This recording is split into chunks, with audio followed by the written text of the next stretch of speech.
Hello and welcome to Pluribus Unum's Fireside Chats. Not as good as FTR's, but hey, it's something. 5 to 100. That's all I'm gonna say. Also, I think I should give an obligatory listen to the scientists and what's being advised of your state during the coronavirus outbreak. Make sure you stay safe. Wash your hands. So yeah, we'll start with that. Okay, so now let's get right into the news. First of all, we're going to have to jump on that coronavirus point because it turns out 2 members of Congress have the coronavirus, or the strain COVID-19. Ben McAdams and Mario Diaz-Balar. They both say that they have the same story, they had a cold, and then they went to get tested, and turns out they have COVID-19. Now, I'm not a doctor, so I can't advise the best scenario for all this. And, to be honest, I don't like either of these 2 congressmen, so yeah, I'm not gonna get into all that because I'm not a doctor. You listen to the medical professionals and listen to what is being currently advised of you. And it turns out that I think Congress is going to be they're going to try and reform how the congressional stuff is done to more accommodate the outbreak. The social distancing and whatnot. But this is legitimately serious. It should be noted that this is legitimately serious. There's some people who just say, oh no, coronavirus is being overblown. Think about it. 2 members of Congress, possibly the president and vice president, have it. This is serious. Speaking of coronavirus, there's something else going on with the coronavirus. Remember how the coronavirus outbreak made it so that the stock market plummeted? Well, turns out 5 U.S. senators who were briefed on the coronavirus prior to the crash sold their stocks right before the market crash. Now, many people say this is a dick move because rather than selling their stocks, they should have been informing people about the virus, which is good because that's 100% true. These 5 senators, many people have been calling on, technically they've been calling on 4 of them to resign. They always forget 1. Yeah, I'm going to be completely honest. I skimmed over some readings of it, and there's really only been, there aren't that many people calling on 1 of them to resign. They always seem to focus on 4 of them, but not the other one. The 5 senators that did this were Richard Burr in North Carolina, Kelly Loeffler in Georgia, Ron Johnson in Wisconsin, James Inhofe in Oklahoma, and Dianne Feinstein of California. Yeah, I think you can guess which one of them hasn't had that many calls to resign. At least, not openly. I checked hashtag Feinstein must resign, or Dianne Feinstein, or Feinstein. The only people that seem to be calling for her to resign are Republicans. There aren't that many people, Democrats, they're always Richard Burr must resign, or Loeffler must resign now. But Feinstein just kind of went, they don't care. If these 5 should be ashamed, they're looking over their own asses in this crisis. And if they all resign, nothing of value will be lost. All of them except for Loeffler and Inhofe are up for re-election in 2022. Loeffler and Inhofe are up for election now. Well, technically, Burr has said that he's not going to run for re-election. I'm endorsing one of Loeffler's opponents, Richard D. Whitfield, though it's very likely that Collins will replace her, Doug Collins. Speaking of shady things done with money, Bloombarg campaign transfers $18 million to DNC Michael Bloomberg's presidential campaign transferred $18 million to the Democratic National Committee on Friday, turning on the committee to fund and manage the efforts to take down President Donald Trump instead of creating a Bloomberg-backed independent expenditure. The transfer, according to memos from both Democrat groups, will go directly to increasing the size and scope of the DNC's Battleground Build-Up 2020 effort, allowing the committee, according to an aide, to hire hundreds of organizers in dozens of key battleground states, including Arizona, Georgia, North Carolina, Michigan, Pennsylvania, and Wisconsin.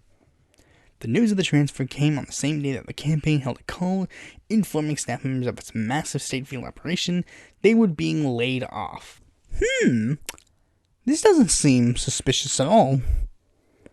Bloomberg drops out of the presidential race, endorses Biden, gives millions of dollars to the DNC. This just doesn't seem suspicious at all. Just, nah. Like, seriously, this is just Bloomberg's openly buying something. He's been whispered around for many campaign positions, like secretary of whatever. So it's pretty obvious that he's just buying another seat. He couldn't buy the presidency, so he had to buy something. So yeah, there's not much else to say on that, just pretty suspicious. Oh wait, though, there is one aspect. Many people are complaining of the fact that Bloomberg is laying off pretty much all the people who worked on his campaign, even though he promised to keep them employed. And of course, it literally had nothing to do with them being adherent Bloomberg supporters. No, everybody's heard the same story over and over again. Someone saying, oh, I'm not voting for Bloomberg, I'm voting for Bernie. Oh, dude, same, I'm just working here because I needed the extra money. Like, that has nothing to do with him turning on his supporters. It's due to the fact that he's just laying a bunch of people off. Look, and here's the thing. He said, oh, I'm transferring you, jobs to the DNC. Like he didn't transfer them directly their jobs. He gave them their names to the DNC and be like, hey, these guys are desperate and need money. So, yeah, that's kind of another shady aspect. But there's not much else for that. Bloomberg being shady billionaire who doesn't care about workers, that's nothing new. This is another thing that is going on in Montana. This is a small thing that I should note. Montana Democrats file complaint over Green Party signature gathering. The Montana Democratic Party has filed a complaint asking for the Commissioner of Political Practices to place civil penalties on the group that hired a company to collect signatures in an effort to qualify the Green Party for the ballot. In the complaint filed Monday, the Montana Democratic Party said Club for Growth is the only known group that has filed the necessary paperwork to spend money to qualify the Green Party on the ballot, and not advanced micro-targeting. The Democrats said advanced micro-targeting is therefore violating Montana campaign finance disclosure laws. The Montana Green Party has said that it wasn't them who paid, the Associated Press reported. They were not immediately available for comment Tuesday. Advanced Micro-Targeting, a Dallas-based company, was not immediately able for comment on Tuesday. Its website says that it's worked on the ballot initiatives for more than 30 states in 2008, including Montana. The thing is, this is the suspicious thing. Club for Growth is a very well-known conservative group, and they are running to get the Green Party on the ballot in Montana. Now, why is this anything big? Well, Montana is seen as a flippable state, especially considering Steve Bullock just entered the race to, try and be the senator. Democrats are now looking at that and be like,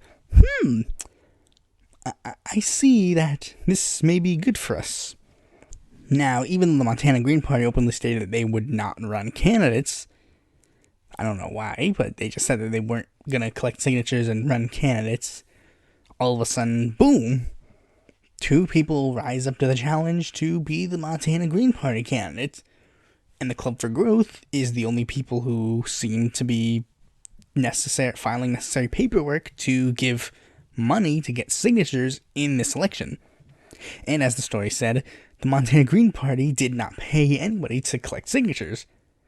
So this is obviously the Republicans trying to exploit the whole spoiler myth. So technically, Democrats are kind of justified in this Even though I don't agree with the Democrats on this because, last time around, they did this to a legitimate candidate. There was a legitimate candidate for the Green Party who wanted to run for the Senate seat in 2018, and, they kicked him off the ballot because, they called to foul some of his things, like some of his signatures. So I disagree with the Democrats on the principle of this, but, I guess in this particular instance, it might be more justified than it should be. Like, the Montana Green Party openly stated that there would be sock puppet Greens running for the nomination. Like, and there's another person in North Carolina that many Greens are actually kind of suspecting is an infiltrator. There's a Green Party candidate named Tamara Zinwalk who is, terrible. She said she was a Joe Biden supporter even though she's a Green. Greens shouldn't be Joe Biden supporters, I'll just say that. Now, with that on the mind, let's go over the primaries that happened on the 17th. Because, yes, even though we're in the middle of a freaking outbreak, it's still necessary to bring people out to go vote in primaries. Even though the vote has literally been, technically, kind of suppressed, to be honest. There were many people who were saying, pollsters wouldn't go to work because they didn't want to get sick, obviously, in the middle of a pandemic. That's the no-brainer, but Tom Perez, DNC, was just like, no, let's go forward anyways. Ohio was slated to vote on that day, but the governor of Ohio, he had actually 2 brain cells and was used his powers to, delay the primary. And many other states have also delayed their primaries, but Tom Perez openly stated that they would have a delegate penalty. And it's excuse me? Excuse me, really? Alright then. So here's inevitably what happened. Biden won Arizona, Florida, and Illinois. Even though I think reportedly 2 of the states are not yet finalized, Biden has won these 3 states. So, yeah. It's not lost on me that, there's the possibility of a Bernie getting a nomination is waning. It's still there, but, it's the waning. Some of it can be attributed to, of course, COVID-19. And in fact, many people even stated that there are people who were in line to vote, but due to the long amount of time waiting to vote, they really just said, screw it, we're not going to wait in line anymore. This is obviously more than 20 people, so we're out. But yeah, that primary day was kind of the wake-up call for a couple of candidates. The first candidate being Bill Weld, who had announced that he was dropping out of his McCarthy-like primary challenge to Donald Trump. I will say, though, Bill Weld gave Donald Trump a very, very hefty challenge. Just take a look at the delegate total and you'll see that it was just so much. It was just, if Weld just held out through, he could have won the nomination. Of the 1,340 delegates that were awarded during the presidential nomination, Donald Trump only had 1,339. It was just so close that it's a shame that Weld didn't pull through. In all seriousness, I'm going to have to be honest. Weld was a terrible candidate. Now you might say, well, do you think that if there was a better candidate, there would have been a different challenge? Yes.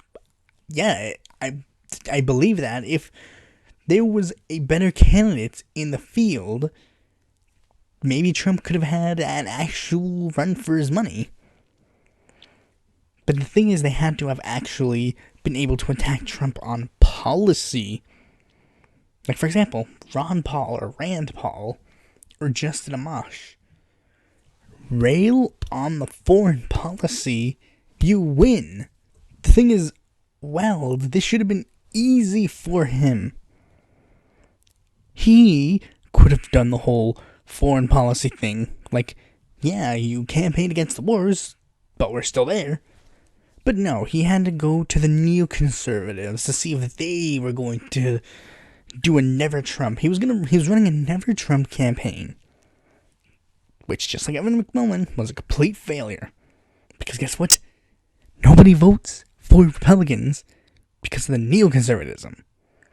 They vote for them because they were able to switch it to be populist sounding. They didn't vote for Reagan because they thought that he was going to do the Iran-Contra affair. They voted for him because he was able to convince them, like, we need to make America great again. But, yeah, Weld, his campaign was just nowhere. But the more prevalent person to drop out is one that is very, very, very controversial.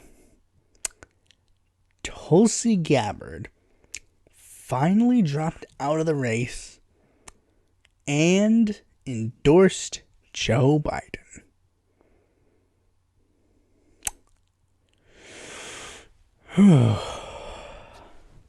Now, there are some people who supported Tulsi that are completely reasonable and say, Tulsi, I do not agree with your decision. Those are the smart ones.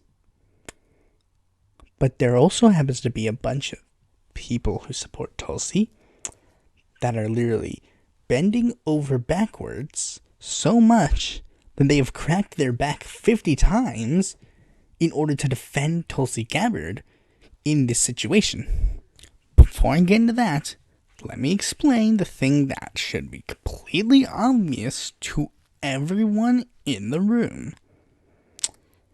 Endorsing Joe Biden is going against every single thing Tulsi Gabbard supposedly stands for.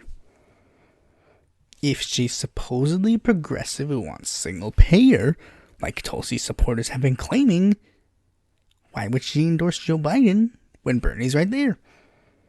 If she supposedly wants our foreign policy to be peace-based and to stop the interventionist regime change of wars, why would she endorse Joe Biden when Bernie's right there? If she was supposedly an anti-establishment candidate that was going to go against the heads of the Democratic Party, why would she endorse Biden when Bernie's right there? This isn't the first time that she has turned away a progressive Jewish person to endorse a former Republican. Look it up. Biden's a former Republican. I'm surprised nobody brings that up as well, considering how that attack is frequently used against Elizabeth Warren, as well as Bloombarg. In 2016, Florida Senate race, one of the most high-profile Senate seats of the election, Phil Murphy, former Republican, pretty much literally conservative, Alan Grayson, who was the very firebrand progressive person who was in the House of Representatives, who's frequently hit against the establishment of both parties, been frequently against the wars, frequently for like Wall Street reform, very known for his outspoken, aggressive attitude. Yeah, she decided, no, this former Republican's better. Now again, people have been bending over backwards to try and defend her. Here are some of the biggest defenses that people are throwing out. Well, Tulsi said that she was going to support the Democratic nominee. Well, the nomination process is not done. Bernie's still right there. There's still states who haven't voted. So yeah, as much as the DNC wants it to be, the primary is not over. Oh, but Bernie doesn't really talk about Tulsi on the campaign trail, so why should she endorse Bernie because he doesn't know she exists? Yeah, he didn't talk about Bill de Blasio or Marianne Williamson or Mike Gravel either. Guess who they endorsed? Because they believe that the issues are more important than the BS. He doesn't mention me. Ooh, so what? There's actual political issues going on. Mentioning you literally means nothing. Well, I mean, Jai Gabbard posted a thing on Facebook that proves that that's the case. He said Bernie treated her like shit, and he's not the same person that she supported 100% in 2016. He even said that she tried to endorse Bernie, but didn't. This is literally the Warren-Bernie controversy all over again. A person who is associated with the campaign of one of the female progressive, quote-unquote, candidates says Bernie did X, Y, and Z, no confirmation or denial, and when they are pressed on it, they do nothing. Tulsi was on Jimmy Dore's show today, and Jimmy tried to ask her, like, did you get in contact with the Bernie campaign? And then she said, yes, we were in contact, but that information is going to stay between us. That sounds very similar to when they're like, hey, Warren, are you going to give us more context on this conversation? Look, I don't want to talk about this conversation anymore. That's not the issue. It's the same thing. And this is the thing. Tulsi supporters are going to get mad because they're going to be like, no, it's not the same thing because Tulsi is correct. It's like, this is literally the same thing. I came to this conclusion in my 64th episode. Tulsi and Warren supporters are the same people. They idealize this one person, blah, blah, blah, they can do no wrong, and the other one is pure evil. And let's say that this were true. Let's say this is true. You, the Tulsi supporters who are saying this is true, are flat out admitting that Tulsi cares more about her own ego than the actual issues. Because guess what? I got in a conversation with a Tulsi supporter, and they said, no, what are you talking about? And I'm like, but this is what you're claiming. You're claiming that Bernie surrogates and Bernie himself didn't treat Tulsi Gabbard fairly and gave her criticisms, ergo she will not support him. That is what you're claiming. That's not what I'm claiming. Those are your words coming out of your mouth. And here's the thing. Tulsi did actually respond to a little bit of this criticisms.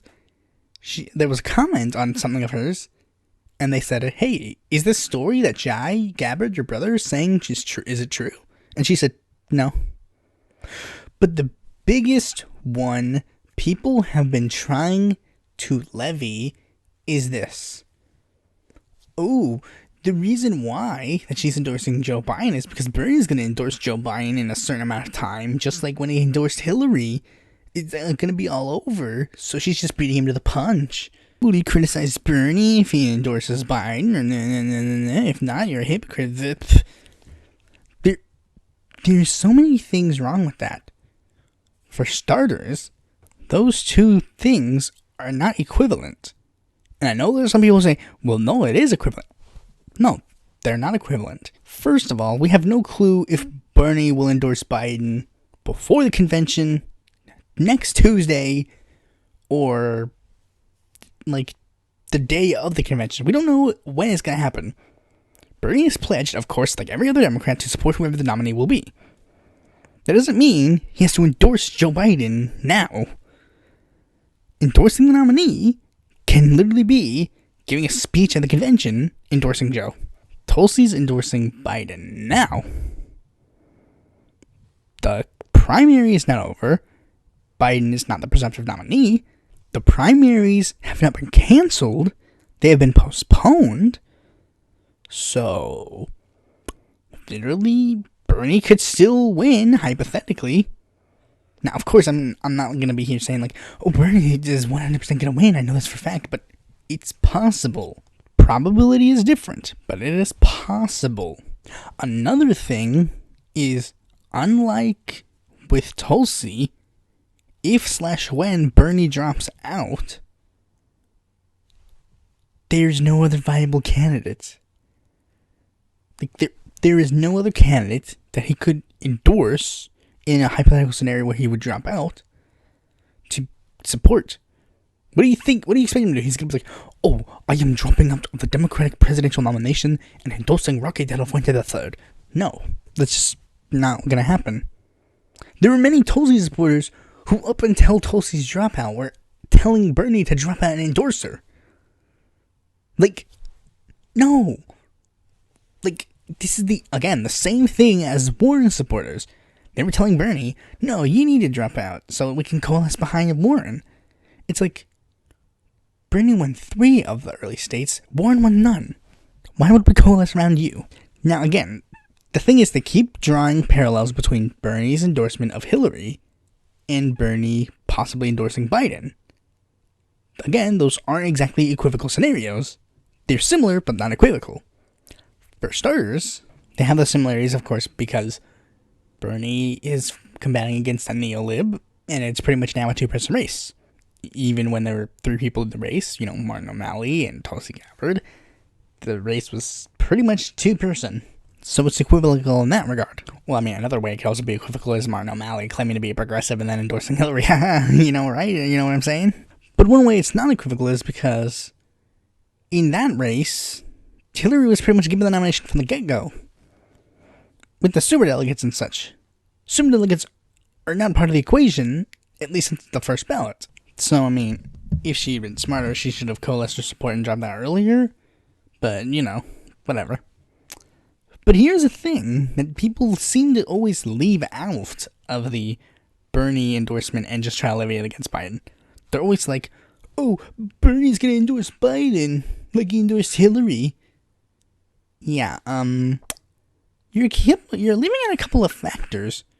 For starters, he didn't endorse Hillary like early in the race. He endorsed her 2 weeks before the Democratic convention.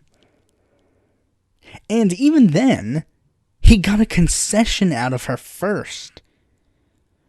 People leave this part out of the equation and assume that he just went back on everything and endorsed Hillary just because Hillary. But no, he got a concession. Let me explain the timeline for those who keep forgetting this aspect. The last place to hold a primary was D.C. on June 14th. After they held the primary, Bernie started making national attention to the superdelegates again. Basically saying, hey, superdelegates in states that overwhelmingly voted for me should probably be voting for me and not Hillary. While simultaneously having talks with Hillary Clinton behind the scenes. Like literally every single presidential campaign in history. At one point, the 2 candidates, or 3, or however many are left in the race, start talking. And this is, of course, where, they normally advocate policy positions and such. In 2008, after Obama got presumptive status, he started making the talks with, Hillary to get her a Secretary of State to drop out. And then, on July 6th, Hillary unveiled a plan to make public colleges tuition-free. Then, 6 days later, Bernie endorsed Hillary. He got a concession first, then endorsed her. This is the mistake that Yang and Gabbard did. Since they have given their support, Biden does not have to offer them anything. Biden doesn't have to promise to send the troops home. He's saying he would, but he can blame it on his dementia. Yang says they've talked about the 4th Industrial Revolution and how to move forward with that. Guess what? Biden doesn't have to offer him to support his freedom dividend. Because even though Yang said, I won't endorse a candidate in the primary until they support my freedom dividend, he already supported Joe, so he can't go back on his word or else he'd be seen as the hypocrite. Bernie, when Joe endorsement happens, you better believe he's going to get a policy concession first before he formally endorses him. I'll know this if this endorsement happens during the primary. if he endorses him at the convention or after the convention, probably at the convention, it means that there was no policy concession, and it's just because he says, oh, I'd support the Democratic nominee. But he's obviously going to try and get that policy concession first. It's the thing that everybody keeps leaving out because it's just hip to be like, oh, Bernie's terrible at his campaigning. It's like, yeah, Bernie he's not 100% perfect when he campaigns. He's not 100% perfect on the issues. Guess what? He's the one that can actually do things that would benefit us and not hurt us. So yeah, Tulsi has made a terrible move because guess what? This doesn't make anybody happy. The only people that are happy about this are the people who are 100% behind Tulsi no matter what. To every single person who is not a Tulsi Gabbard fan, this is what Tulsi Gabbard is. A former congresswoman, former veteran, who ran a failed presidential run and went back on her principles to endorse Joe Biden over the candidate she claims to have dropped everything for to endorse in 2016. Remember, everybody keeps saying, oh, she dropped everything to endorse Bernie in 2016. This is the exact same thing, again, comparing to Warren. Oh, she's more progressive than Bernie because she created the Consumer Financial Protection Bureau. Okay. And? Is there more to the story, or is that it? Because guess what? That one thing doesn't automatically make everything else they do perfect. Oh, Tulsi did a terrible BDS vote. No, but you don't understand. She gave up everything to endorse Bernie in 2016. Elizabeth Warren didn't stand with Standing Rock protesters. No, but you don't understand. She created the Consumer Financial Protection Bureau. Tulsi Gabbard is endorsing a warmongering criminal. No, but you don't understand. Everything for Bernie in 2016. Warren is just standing out of the presidential endorsement thing and screwing everyone over. No, but you don't understand. Consumer Financial Protection Bureau. And you can see this because Tulsi supporters, when Warren was withholding her endorsement, were standing alongside Bernie Sanders supporters, putting the snake emojis in the comment section. Now all of a sudden, it's a good thing to endorse Joe Biden. She's not even sitting out. She's openly endorsing Joe Biden. I guess to close it out, I'll have to say that everybody's been saying those jokes like, maybe Tulsi Gabbard doesn't want to be a Fox News contributor at all. My joke is, I really don't want her to go back to Hawaii District 2 anymore. So yeah, speaking of failed presidential candidates, we're going to be talking about the small candidate of the day, Alan Spears. Alan Spears is a person who's run for president before. In 2016, he ran for the American Independent Party nomination and actually won the most votes in the primary. But they claim that there were more write-in votes for Donald Trump, so that's why they didn't have him run and just endorse Donald Trump. Now, his website is AlanSpears2020.com, but many of the stuff he talks about on his site are 2016 political issues. Like, he talks about, like, the difference between me and Hillary Clinton, the difference between me and Donald Trump. Now, he's obviously just the average paleocon type person of the AIP. Like, I'll say I don't see any evidence that he's racist, so he's got that over the AIP. So yeah, now let's move on to the main topic of this video. Now, I was kind of unsure what to do on this topic, but I decided, this makes sense. It's going to be in an article that I'm going to post on a website that I may be a part of. I don't know. You'll have to wait and see. I'll have to post a trailer about it at one point when we'll get everything finalized. I'm just saying. But anyways, this is a situation that has always bugged me that no one else seems to be talking about. And I'm going to have to give context for this because I'm actually doing, the highly edited, educational, boring videos. on things that are close to this subject. So let me explain. We're all aware of what's going on in Bolivia and Venezuela and what's happened to other countries that are Latin American with leftist leaders before, right? We all have this big, huge thing about like how we need to stop them from being tyrannical, and then there'll be someone who will claim that they're the true leader, and there'll be a coup, and then right-wing leaders, and blah, blah, blah. Now, I'm going to say this because, again, no one else seems to be talking about this. I've been noticing a trend in the media that seems to indicate that even though we just had the one in Bolivia, and the one in Venezuela seems to be ongoing, we're about to have another one, and one that is closer to home than those two countries. My theory is that we're about to have a regime change war effort in Mexico. First, I'm going to have to give some context because many of you might not know the true history of Mexico and Latin America and leftism. Mexico was actually a very prosperous country for leftism. Their first well-established political party after the 1917 Constitution, and after they just, after if there's a huge war, they elect a war hero. But then after that, that's when the political parties started to shine. America had that same thing. Since they got off the ground in 1917, the more traditional left-right political spectrum was born. So they actually had leftism as a huge factor.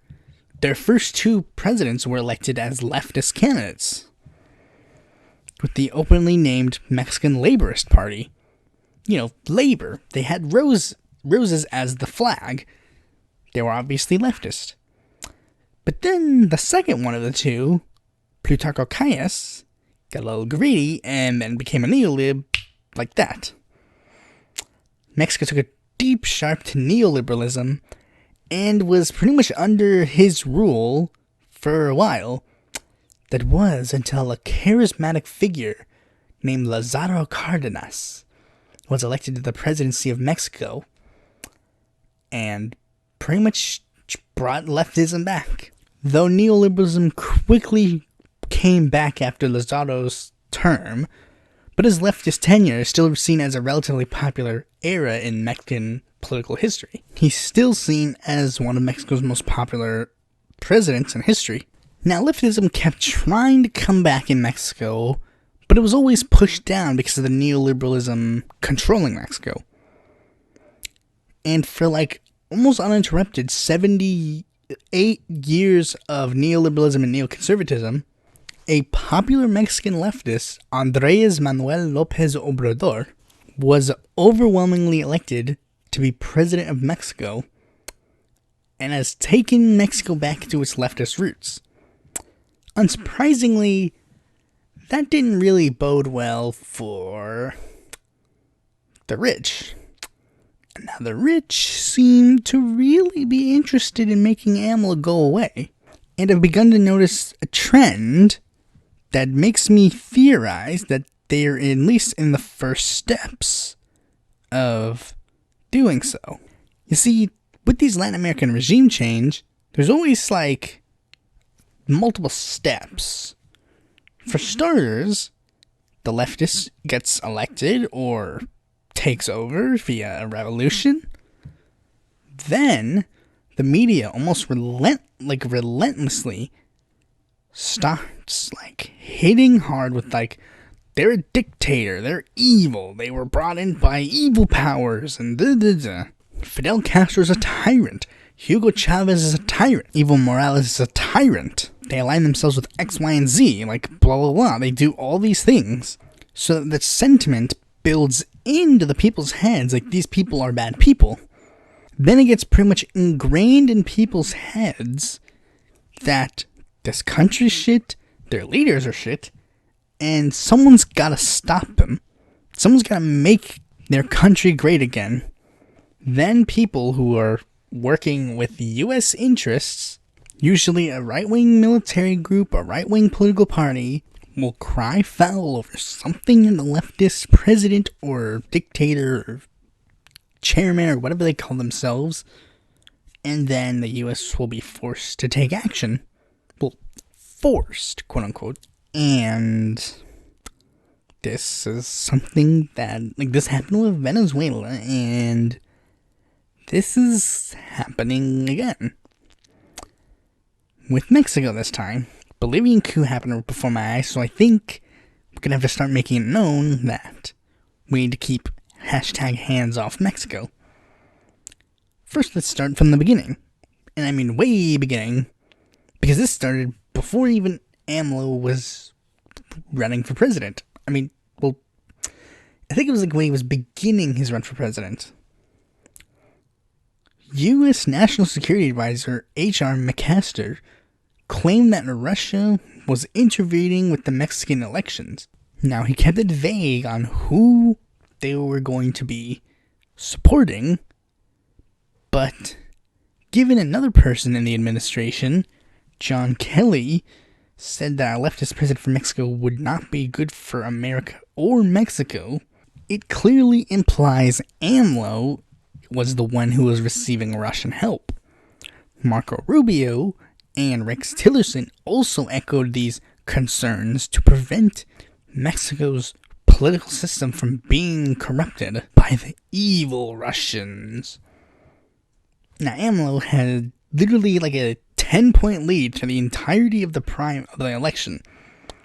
So it was clearly trying to implicate that that was the reason why he was doing so well, not because Mexico was tired of 78 years of neoconservatism and neoliberalism. And throughout the election, they were trying to pin him, Russia, and Venezuela in the same boat. Saying, like, one of his opposition candidates, well, I mean, not even the opposition candidate, the guy who was running one of the opposition parties, was saying AMLO was, like, being a tool for Russian and Venezuelan interests. And I mean, throughout AMLO's entire history in politics, he's been claimed to be, like pretty much Chavez for Mexico. Or, like, they've pretty much been claiming he's like Chavez or Maduro or, like pretty much anybody who's seen as, like, a evil, bad egg in, you know, the world. Like, oh, these are evil communist dictators. Like, I mean, there was a picture floating around of him with a libertarian socialist paramilitary group called the Zapatistas floating around. Unbeknownst to everyone else, it was like a diplomatic mission, obviously, because that was a whole conflict in and of itself. And I mean, when there's no evidence to back up the claims that he is, you know, with Venezuela, they try to associate bad things that Venezuela and Cuba and stuff did to AMLO. Like, there was an article from Bloombarg, not Michael Bloomberg, but Bloomberg's Industry that he self-named out of himself, claiming that AMLO was dismantling Mexicans' democracy. Despite the fact that the article parts that I did get to read before it instituted the paywall, the first paragraph is like, he's dismantling his Mexican democracy. Then the second paragraph begins with them saying that he instituted referendums. Referendums. You know, where the people vote. The people. One of the big things of his platform was decentralization, making it so the people choose, not him or the government. There was another article that claimed that while no major catastrophe has come to pass, a bright new future seems to be more distant than ever. This article is literally like, look, I know nothing bad has happened yet in AMLO's presidency, but trust me, I can feel something bad coming. Now, the guy who wrote this article, I looked him up just to make sure, like, you know, who he was. The guy who wrote this article was a person who worked in the administration of one of Mexico's conservative presidents, Vicente Fox. Yeah, he's clearly not biased at all against the leftist. Another thing I've seen is, like, I'm reading a bit, skimming through parts of the article now, like right here, it just happened that while I was skimming through the pieces of article, they already gave me the paywall for the NY Times, but I was skimming through it, and then they were like saying like, oh, like crime is up, the cartels are still running around. It's like, yes, it's Mexico. 78 years of neoliberalism will do that to you. AMLO was elected in 2018. That article was written in like the first year of his administration. He can't make the cartels go away in 1 year. Like, that's another thing I've been seeing. They're trying to blame problems that are like already currently present, or problems that he couldn't have overseen or foresaw, and just blame it on him. Like, of course there are cartel violence. Cartel violence has been around for a while. It was in the conservative presidencies. It was in the neoliberal presidencies. Of course it's going to be around in AMLO's presidency. He hasn't fully gotten through his plan of legalizing drugs and getting everything fixed.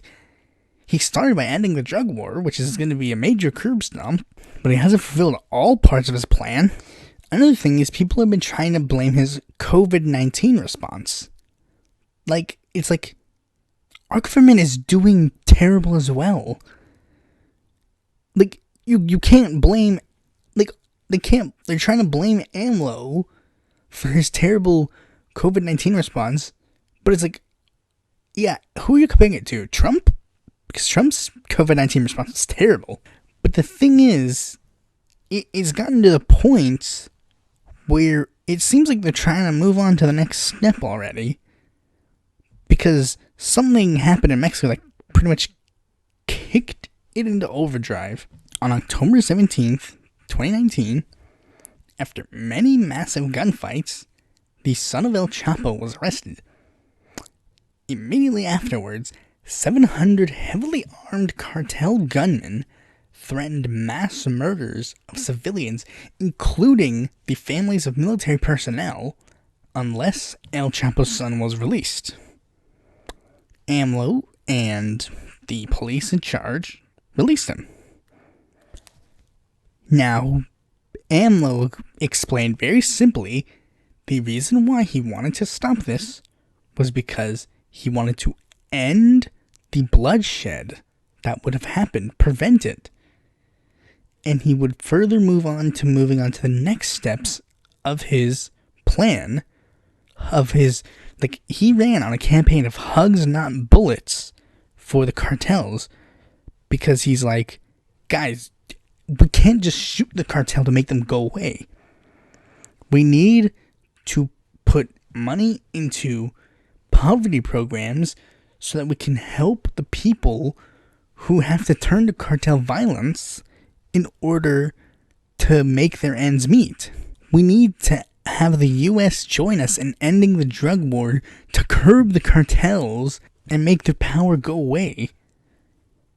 If we do these two things, we can end the cartel problem for good. Then that sounds like a reasonable response, right? Mexican right wing was like, no, that's a terrible response. You're ashamed. Many people even tried to say that AMLO was in the cans of the cartels. Now, when AMLO was making speeches after this event, saying the same thing, hugs not bullets, hugs not bullets, hugs not bullets, he got applause, but not a lot of people see it that way. A lot of people see it as, not so hot. They hate AMLO, the rich specifically. And not long afterwards, there was also another incident where U.S. civilians were killed in by a drug cartel in Mexico. And one of our beloved senators said this. Neil, unfortunately, it's plain that the Mexican government can't handle this. President Lopez Obrador came into office almost a year ago saying that his strategy for dealing with the cartels is going to be more hugs, not bullets. That may work in a children's fairy tale, but in the real world, when 3 American women and 6 American children were gunned down and burned alive, the only thing that can counteract bullets is more and bigger bullets. If the Mexican government cannot protect American citizens in Mexico, then the United States may have to take matters into our own hands. Oh, wait. I'm sorry. I think you get your plans reversed. You see, this strategy is supposed to work in the Middle East, not in Latin America. Because, again, doesn't this sound familiar? A group of violent people kill Americans, then the U.S. now has to send troops into another country to go take down these people. This sounds very eerily familiar, but I can't quite put my finger on it. I guess I'll never know. So yeah, it's pretty obvious that he's trying to replicate the 9/11 strategy with the, Mexico. Which is why Mexico should 100% not let him in. So yeah, that plus another thing kind of made me realize, yeah, this is probably a very serious situation and we should not be taking it lightly. The last thing is kind of tying into another point that I didn't get into because this is kind of relatively minor, but you'll understand. If you go on Twitter, one of the top GIF searches when you search up AMLO is a goose perching on the shoulder of a cartoon Maduro. The goose is wearing the presidential sash of Mexico, which is, of course, kind of being a jab at AMLO. Again, this one is kind of relatively minor, but it ties into the point of the media is trying to force us to associate AMLO with Maduro. And I mean, AMLO is also granted clemency or sanctuary to Evo Morales, so they're going to try and tie him together. Because also Morales was at the inauguration of AMLO, and Maduro he wasn't there personally, but he sent a person there. And since AMLO is currently the most recent person of the pink tide, which is a tide of socialist, social democratic leaders taking over Latin American countries, either by revolution or election, he's clearly the one that is the most noticeable and most prevalent. It's strange considering AMLO's not really a socialist. He's more of a social democrat, or at the very least a democratic socialist. So I think it'd be best that we bring the attention this is a very serious thing that we're not going to take. I'm not going to fall for another one of their regime change ploys. And we need to make it known, before it even gets to that point, hands off Mexico. We need to make sure that they are not going to do a regime change against probably the best chance Mexico has to get back on from being the cartel country at the moment. Again, what do you think of when you see Mexico? You think of poor, you think of cartels. We kind of want to make it so that that's not the case anymore, so AMLO's the best chance you have.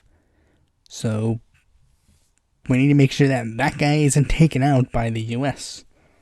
Thanks for watching this video. Be sure to like, comment, subscribe, and click that bell to be notified when a future video mine comes out. And if you're interested in more content from me, you can go to my website, follow me on Facebook, Twitter, or Quora, go to my Discord, or check out my articles on the Independent Political Report.